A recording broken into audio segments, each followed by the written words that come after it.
Welcome to Bite at a Time Books, where we read you your favorite classics one bite at a time. My name is Bree Carlile, and I love to read and wanted to share my passion with listeners like you. If you want to know what's coming next and get updates from me, Bree, sign up for our newsletter at biteatatimebooks.com. Be sure to follow the show on your favorite podcast platform so you get all the new episodes. Or you can follow the show on YouTube, where we have playlists for all the stories. We're part of the Bite at a Time Books Productions Network. If you'd also like to hear what inspired your favorite classic author to write their novels, and what was going on in the world at the time, check out the Bite at a Time Books Behind the Story podcast, Tuesdays, where you listen to podcasts. Today we'll be continuing The Call of the Wild by Jack London. Chapter 2, The Law of Club and Fang, Part 1. Buck's first day on the Daya Beach was like a nightmare. Every hour was filled with shock and surprise. He had been suddenly jerked from the heart of civilization and flung into the heart of things primordial. No lazy, sun-kissed life was this, with nothing to do but loaf and be bored. Here was neither peace, nor rest, nor a moment's safety. All was confusion and action, and every moment life and limb were in peril. There was imperative need to be constantly alert, for these dogs and men were not town dogs and men. They were savages, all of them, who knew no law but the law of club and fang. He had never seen dogs fight as these wolfish creatures fought, and his first experience taught him an unforgettable lesson. It is true, it was a vicarious experience, else he would not have lived to profit by it. Curly was the victim. They were camped near the log store, where she, in her friendly way, made advances to a husky dog the size of a full-grown wolf, though not half so large as she. There was no warning, only a leap in like a flash, a metallic clip of teeth, a leap out equally swift, and Curly's face was ripped open from eye to jaw. It was the wolf manner of fighting, to strike and leap away, but there was more to it than this. 30 or 40 huskies ran to the spot and surrounded the combatants in an intent and silent circle. Buck did not comprehend that silent intentness, nor the eager way with which they were licking their chops. Curly rushed her antagonist, who struck again and leapt aside. He met her next rush with his chest in a peculiar fashion that tumbled her off her feet. She never regained them. This was what the onlooking huskies had waited for. They closed in upon her, snarling and yelping, and she was buried, screaming with agony beneath the bristling mass of bodies. So sudden was it, and so unexpected, that Buck was taken aback. He saw Spitz run out his scarlet tongue in a way he had of laughing, and he saw Francois, swinging an axe, spring into the mess of dogs. 3 men with clubs were helping him to scatter them. It did not take long. 2 minutes from the time Curly went down, the last of her assailants were clubbed off. But she lay there, limp and lifeless in the bloody trampled snow, almost literally torn to pieces, the swart half-breed standing over her and cursing horribly. The scene often came back to Buck to trouble him in his sleep. So that was the way. No fair play. Once down, that was the end of you. Well, he would see to it that he never went down. Spitz ran out his tongue and laughed again, and from that moment, Buck hated him with a bitter and deathless hatred. Before he had recovered from the shock caused by the tragic passing of Curly, he received another shock. Francois fastened upon him an arrangement of straps and buckles. It was a harness, such as he had seen the grooms put on the horses at home. And as he had seen horses work, so he was set to work, hauling Francois on a sled to the forest that fringed the valley, and returning with a load of firewood. Though his dignity was sorely hurt by thus being made a draft animal, he was too wise to rebel. He buckled down with a will and did his best, though it was all new and strange.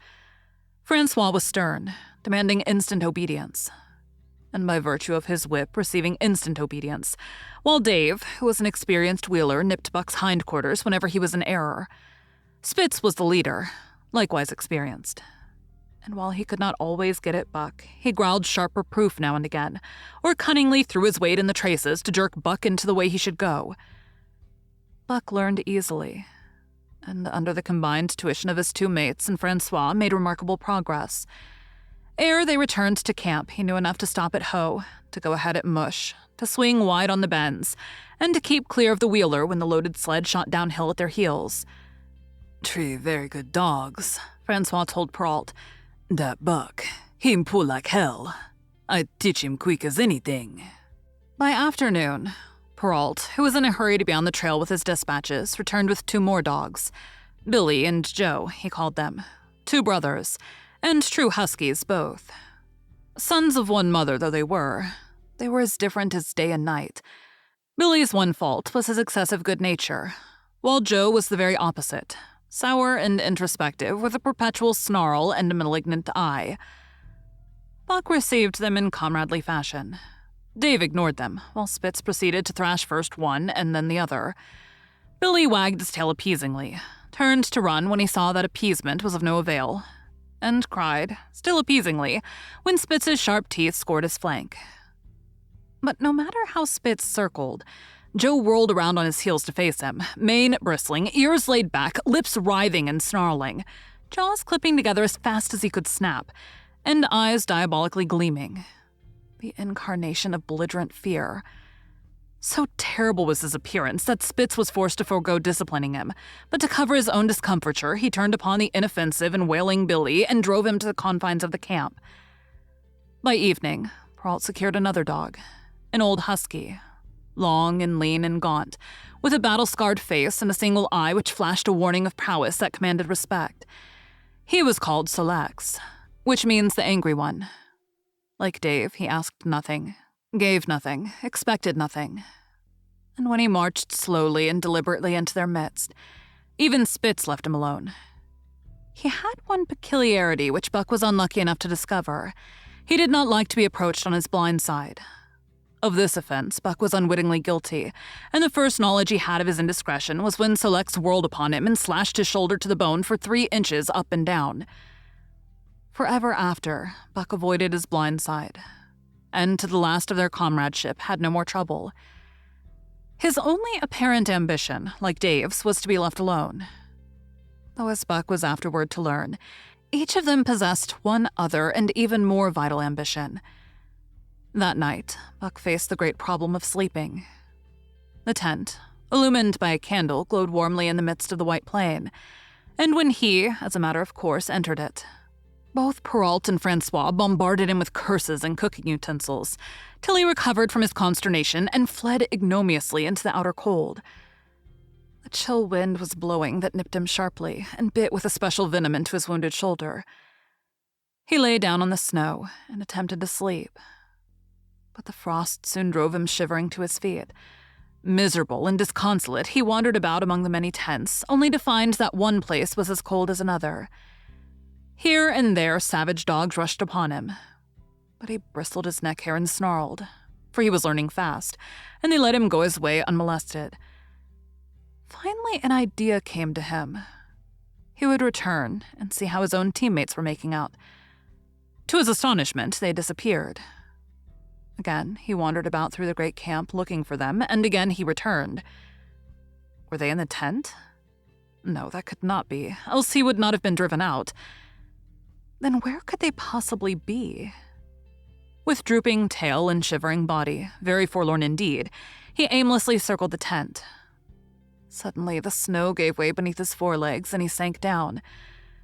Something wriggled under his feet. He sprang back, bristling and snarling, fearful of the unseen and unknown, but a friendly little yelp reassured him, and he went back to investigate. A whiff of warm air ascended to his nostrils, and there, curled up under the snow in a snug ball, lay Billy. He whined placatingly, squirmed and wriggled to show his good will and intentions, and even ventured, as a bribe for peace, to lick Buck's face with his warm, wet tongue. Another lesson. So that was the way they did it, eh? Buck confidently selected a spot, and with much fuss and waste effort proceeded to dig a hole for himself. In a trice, the heat from his body filled the confined space, and he was asleep. The day had been long and arduous, and he slept soundly and comfortably, though he growled and barked and wrestled with bad dreams. Thank you for joining Bite at a Time Books today, while we read a bite of one of your favorite classics. Again, my name is Bree Carlile, and I hope you come back tomorrow for the next bite of The Call of the Wild. Don't forget to sign up for our newsletter at biteatatimebooks.com. You can check out the show notes or our website, biteatatimebooks.com, for the rest of the links for our show. We'd love to hear from you on social media at BiteAtATimeBooks.